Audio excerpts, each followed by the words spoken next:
ಇನ್ನು S T Somashekar ಅವರಿಗೆ show cause notice ಅನ್ನ ಕೊಡುವಂತಹ ಸಾಧ್ಯತೆ ಇದೆ. ಕೆಪಿಸಿಸಿ ಅಧ್ಯಕ್ಷ ದಿನೇಶ್ ಗುಂಡೂರಾವ್ ಹೇಳಿಕೆಯನ್ನ ಕೊಟ್ಟಿದ್ದು ಮೈತ್ರಿ ಸರ್ಕಾರದ ವಿರುದ್ಧ ಮಾತನಾಡಿರುವಂತಹ ಹಿನ್ನೆಲೆಯಲ್ಲಿ ಎಸ್ ಟಿ ಸೋಮಶೇಖರ್ಗೆ ನೋಟಿಸ್ ಅನ್ನ ನೀಡ್ತೇವೆ. ಬಿಡಿಎ ಅಧ್ಯಕ್ಷರಾಗಿ ಡಿಸಿಎಂ ಜೊತೆಗೆ ಚರ್ಚಿಸಬಹುದಿತ್ತು, ಅದನ್ನ ಬಿಟ್ಟು ಸಾರ್ವಜನಿಕವಾಗಿ ಮಾತನಾಡೋದು ಸರಿಯಲ್ಲ. ಇದನ್ನ ಕಾಂಗ್ರೆಸ್ ಪಕ್ಷ ಗಂಭೀರವಾಗಿ ಪರಿಗಣಿಸುತ್ತೆ.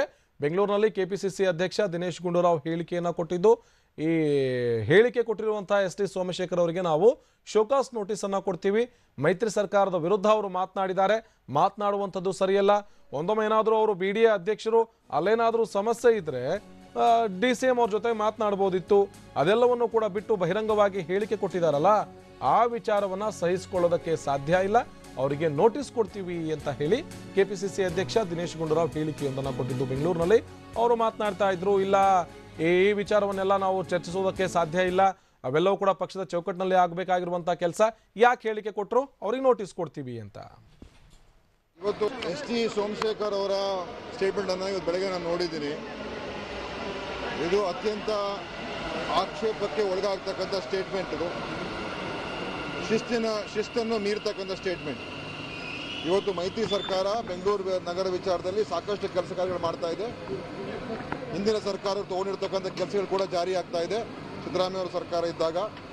ಮತ್ತು ಮೆಟ್ರೋ ಯೋಜನೆ ವಿಸ್ತರಣೆ, ಪೆರಿಫೆರಲ್ ರಿಂಗ್ ರೋಡು, ಇನ್ನು ಸಬರ್ಬನ್ ರೈಲ್ವೆ ಮತ್ತು ಹಲವಾರು ಸುಮಾರು 8,000 ಕೋಟಿ ರೂಪಾಯಿಯಷ್ಟು ಕಾಮಗಾರಿಗಳು ಬೆಂಗಳೂರಿನಲ್ಲಿ ಇವತ್ತು ನಡೀತಾ ಇದೆ.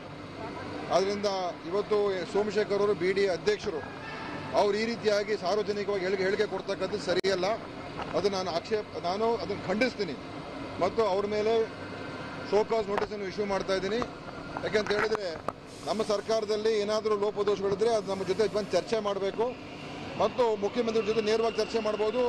ಡೆಪ್ಟಿ ಚೀಫ್ ಮಿನಿಸ್ಟರ್ ಬೆಂಗಳೂರು ಉಸ್ತುವಾರಿ ಸಚಿವರಿದ್ದಾರೆ, ಅವ್ರ ಜೊತೆ ಚರ್ಚೆ ಮಾಡಬೇಕು. ಅದು ಬಿಟ್ಬಿಟ್ಟು ಪಬ್ಲಿಕ್ಕಲ್ಲಿ ಹೇಳಿಕೆಗಳು ಕೊಡ್ತಕ್ಕಂಥದ್ದು ಸರಿಯಲ್ಲ, ಇದು ಒಳ್ಳೆಯದಲ್ಲ, ಶಿಸ್ತು ಮೀರ್ತಕ್ಕಂಥದ್ದು, ಇದನ್ನು ಸಹಿಸ್ಕೊಳ್ಳೋಕೆ ಆಗೋದಿಲ್ಲ. ಅದಕ್ಕೆ ನಾನು ಇವತ್ತು ಅವರಿಗೆ ಒಂದು ನೋಟಿಸ್ ಇಶ್ಯೂ ಮಾಡ್ತಾ ಇದ್ದೀವಿ ಕೆಪಿಸಿಸಿಯಿಂದ. ಇಂಥ ಹೇಳಿಕೆಗಳನ್ನು ದಯವಿಟ್ಟು ನೀವು ಸಾರ್ವಜನಿಕ ವಲಯದಲ್ಲಿ ಮಾಡೋಕ್ಕೆ ಹೋಗಬೇಡಿ ಅಂತ ಈ ಸಂದರ್ಭದಲ್ಲಿ ನಾನು ಅವ್ರಿಗೆ ಆಗ್ರಹ ಮಾಡ್ತಾ ಇದ್ದೀನಿ. ಎಸ್ ಟಿ ಸೋಮಶೇಖರ್ ಅವರ ಸ್ಟೇಟ್ಮೆಂಟ್ ಅನ್ನು ಈ ವಿಚಾರವನ್ನ ದಿನೇಶ್ ಗುಂಡೂರಾವ್ ಹೇಳ್ತಾ ಇದ್ರು. ಕೆಪಿಸಿಸಿ ಅಧ್ಯಕ್ಷರು ಕೂಡ ಹೌದು, ಹೇಳ್ತಾ ಇದ್ರು, ಇಲ್ಲ ಇಂಥ ವಿಚಾರವನ್ನ ಚರ್ಚಿಸಬೇಕು ಅಂದ್ರೆ ಪಕ್ಷದ ವೇದಿಕೆ ಇದೆ, ಅಥವಾ ಸರ್ಕಾರದ ಮಟ್ಟದಲ್ಲಿ ಚರ್ಚಿಸಬೇಕು ಅಂತ ಅವ್ರಿಗೆ ಏನಾದರೂ ಅನಿಸಿದ್ರೆ, ಅಥವಾ ಅಭಿವೃದ್ಧಿ ಕೆಲಸಗಳು ಆಗ್ತಿಲ್ಲ ಅನ್ನುವಂಥ ಭಾವನೆ ಏನಾದರೂ ಇದ್ರೆ ನೇರವಾಗಿ ಹೋಗಿ ಅವರು ಡಿಸಿಎಂ ಜೊತೆ ಮಾತನಾಡಬೇಕಿತ್ತು. ಅವ್ರು ಬೆಂಗಳೂರು ಉಸ್ತುವಾರಿ ಸಚಿವರು ಬಗೆಹರಿಸಿಕೊಡ್ತಾ ಇದ್ರು.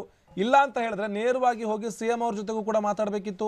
ಇದೆಲ್ಲ ಬಿಟ್ಟು ಬಹಿರಂಗವಾಗಿ ಹೇಳಿಕೆ ಕೊಡ್ತಾ ಇರೋದು ಇದೆಯಲ್ಲ, ಇದು ಪಕ್ಷದ ಶಿಸ್ತೇನಿದೆ ಅದು ಉಲ್ಲಂಘನೆ ಮಾಡುವಂಥ ಕೆಲಸ. ಸಮ್ಮಿಶ್ರ ಸರ್ಕಾರಕ್ಕೆ ತನ್ನದೇ ಆದಂಥ ಚೌಕಟ್ಟಿದೆ, ಆ ಚೌಕಟ್ಟನ್ನು ಮೀರಿ ಮಾತನಾಡುವಂಥ ಕೆಲಸವನ್ನು ಸೋಮಶೇಖರ್ ಮಾಡಿದ್ದಾರೆ. ಹೀಗಾಗಿ ಅವರಿಗೆ ನಾವು ಶೋಕಾಸ್ ನೋಟಿಸನ್ನು ಕೊಡ್ತೀವಿ. ಯಾಕೆ ಈ ರೀತಿಯಾದಂಥ ಹೇಳಿಕೆಯನ್ನು ಕೊಟ್ರಿ ಅನ್ನುವಂಥ ವಿಚಾರಕ್ಕೆ ನಾವು ಅವ್ರ ಕಡೆಯಿಂದ ಒಂದಷ್ಟು ಸಮಜಾಯಿಷಿಯನ್ನು ಪಡೆಯುವಂಥ ಕೆಲಸ ಕೂಡ ಮಾಡ್ತೀವಿ. ಈ ವಿಚಾರವನ್ನು ನಾವು ಸಹಿಸಿಕೊಳ್ಳುವಂಥ ಪ್ರಶ್ನೆನೇ ಇಲ್ಲ. ಶಿಸ್ತನ್ನು ಉಲ್ಲಂಘನೆ ಮಾಡಿದಂಥವರನ್ನು ಸಹಿಸಿಕೊಳ್ಳುವ ಪ್ರಶ್ನೆ ಕಾಂಗ್ರೆಸ್ ಪಕ್ಷದಲ್ಲಿ ಇಲ್ಲವೇ ಇಲ್ಲ ಅನ್ನುವಂಥ ವಿಚಾರವನ್ನು ಕೆಪಿಸಿಸಿ ಅಧ್ಯಕ್ಷ ದಿನೇಶ್ ಗುಂಡೂರಾವ್ ಹೇಳ್ತಾ ಇದ್ರು. ಈ ಸೋಮಶೇಖರ್ ಅವರು ಕೊಟ್ಟಿರುವಂತಹ ಹೇಳಿಕೆ ಇಷ್ಟರ ಮಟ್ಟಿಗೆ ಅಲ್ಲೋಲ ಕಲ್ಲೋಲ ಸೃಷ್ಟಿ ಮಾಡುತ್ತೆ ಅನ್ನುವಂಥ ವಿಚಾರ ಸ್ವತಃ ಸೋಮಶೇಖರ್ ಅವ್ರಿಗೂ ಕೂಡ ಗೊತ್ತಿರಲಿಕ್ಕಿಲ್ಲ. ಮಾತನಾಡ್ತಾ ಇರುವಂತಹ ಭರದಲ್ಲಿ ಒಂದೊಂದೇ ವಿಷಯವನ್ನ ಪುಂಖಾನುಪುಂಖವಾಗಿ ಹೇಳ್ತಾ ಹೋಗ್ತಾ ಇದ್ರು.